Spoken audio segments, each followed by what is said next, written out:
Alors, dans l'optique de la présidentielle 2017 et des élections législatives qui suivent, le CRAPS va donc présenter le cahier sur le tabac dont je me suis occupé. Alors, le tabac, quelques chiffres, c'est d'abord la première cause de mortalité évitable en France, 78 000 morts, bien plus que la plupart des autres causes, malheureusement, même si l'alcool se place aussi assez haut, nous le verrons dans une autre vidéo.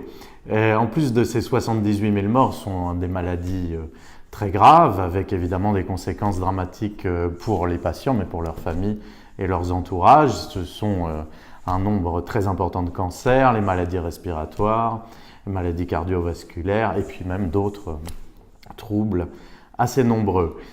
En plus de ce drame sanitaire, c'est un coût social et sanitaire qui pose problème pour la soutenabilité de notre système de protection sociale, puisque on parle tout de même d'un coût social et sanitaire qui a été calculé à 120 milliards d'euros annuels pour la France, et rien qu'en dépenses de santé à 26 milliards d'euros, à comparer avec les seulement 14 milliards d'euros que rapporte, entre guillemets, le tabac aux finances publiques et aux comptes sociaux.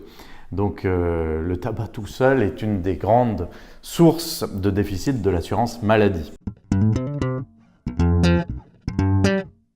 Il y a donc nécessité absolue à agir. Alors on ne part pas de rien non plus.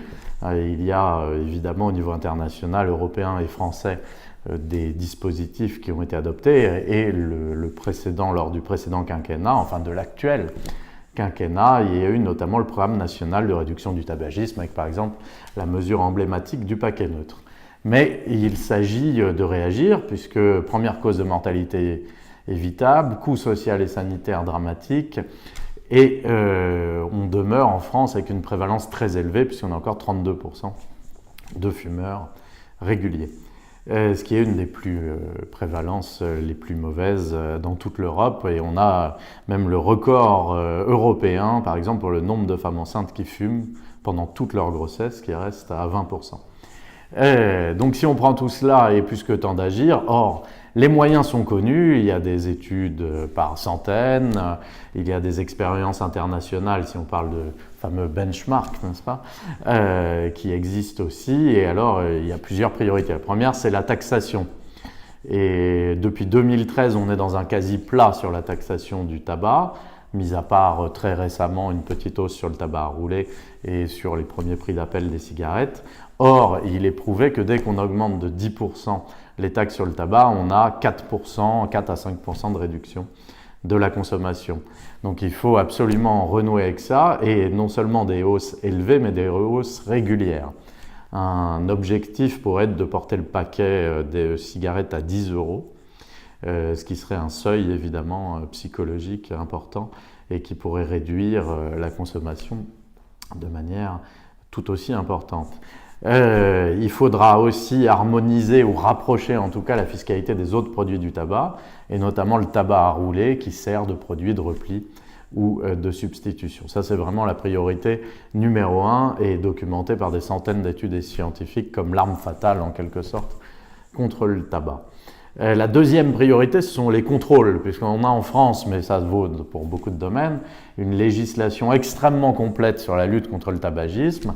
Le seul problème, c'est qu'elle est très mal respectée. Faute de contrôle, la Cour des comptes l'a pointé à plusieurs reprises dans ses rapports. On est dans une sorte de défaillance de tous les corps de contrôle qui sont chargés de faire respecter la législation sur le tabac. Or, ces corps de contrôle, ils sont très nombreux, on peut même parler d'inventaire à l'après-vert, on ne cesse d'en ajouter. La dernière loi de santé a encore ajouté 2 ou 3 catégories de corps de contrôle, mais aucun n'effectue ces contrôles.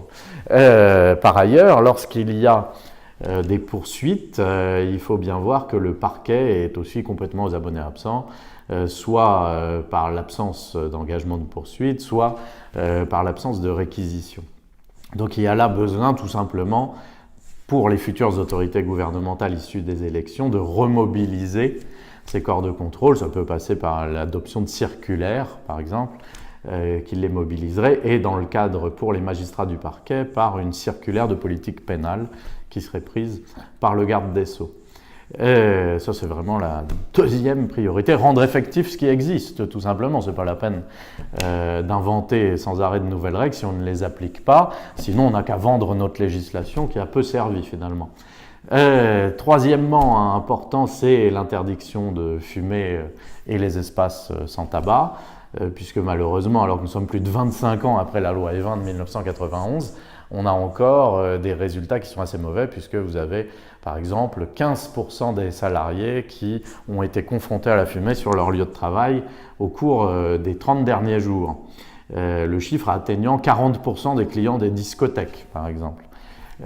Donc il y a beaucoup à faire là-dessus. Alors ça renvoie à au deuxième point sur les contrôles, mais également à des problèmes spécifiques qu'il faut cercler. Par exemple, vous avez tous constaté que dans les villes se sont multipliées les terrasses closes et couvertes qui sont en toute illégalité et dans lesquelles les personnes fument.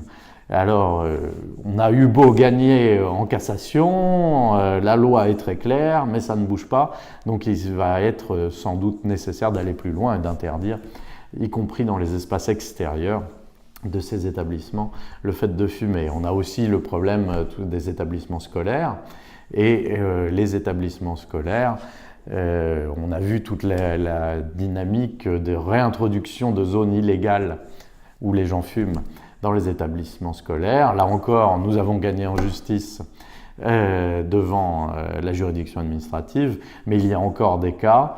Peut-être qu'une solution qui est pratiquée ailleurs, dans de nombreux pays et territoires étrangers, pourrait être possible, puisqu'on prétend que c'est pour éviter les attroupements de fumeurs devant les établissements, c'est d'interdire de fumer dans un périmètre autour des établissements, ce qui se pratique notamment dans plusieurs États au Canada.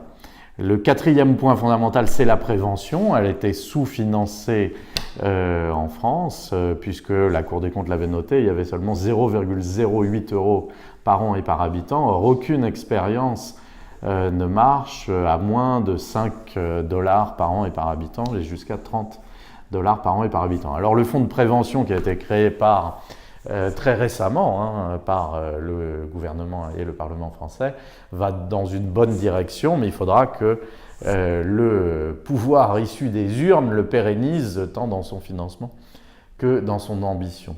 Une autre priorité absolue, c'est la protection des enfants, et la protection des enfants, elle commence in utero.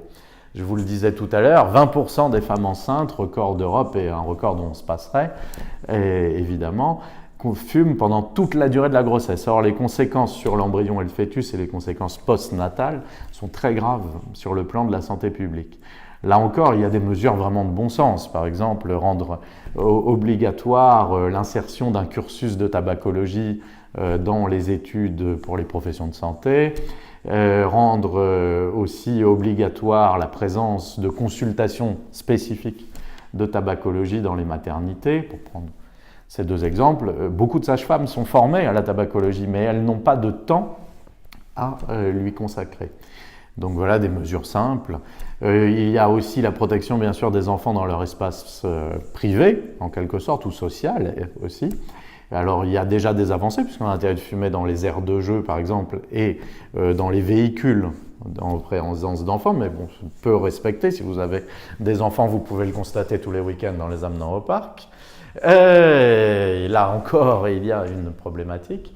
Et puis, bien évidemment, les protéger aussi dans les établissements scolaires et autour, c'est ce qu'on évoquait tout à l'heure.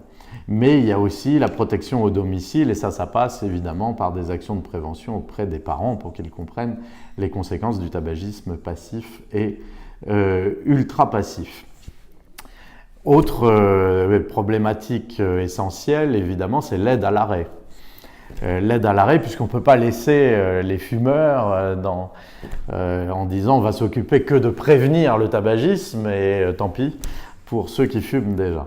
Alors l'aide à l'arrêt, il y a des pistes, notamment il y a des études qui ont montré que la prise en charge intégrale des produits de substitution était très rentable sur le plan économique. Et le dernier point, mais ça fait partie last but not least, comme disent nos amis anglo-saxons, c'est la réforme des buralistes. Vous savez que la Cour des comptes a proposé ni plus ni moins que la suppression du statut de buraliste, sans aller au-delà de jusque-là, encore que tout est possible, on pourrait déjà réfléchir à modifier leur système de rémunération qui pour l'instant les met totalement dans les mains de l'industrie du tabac et les incite à vendre toujours plus de tabac.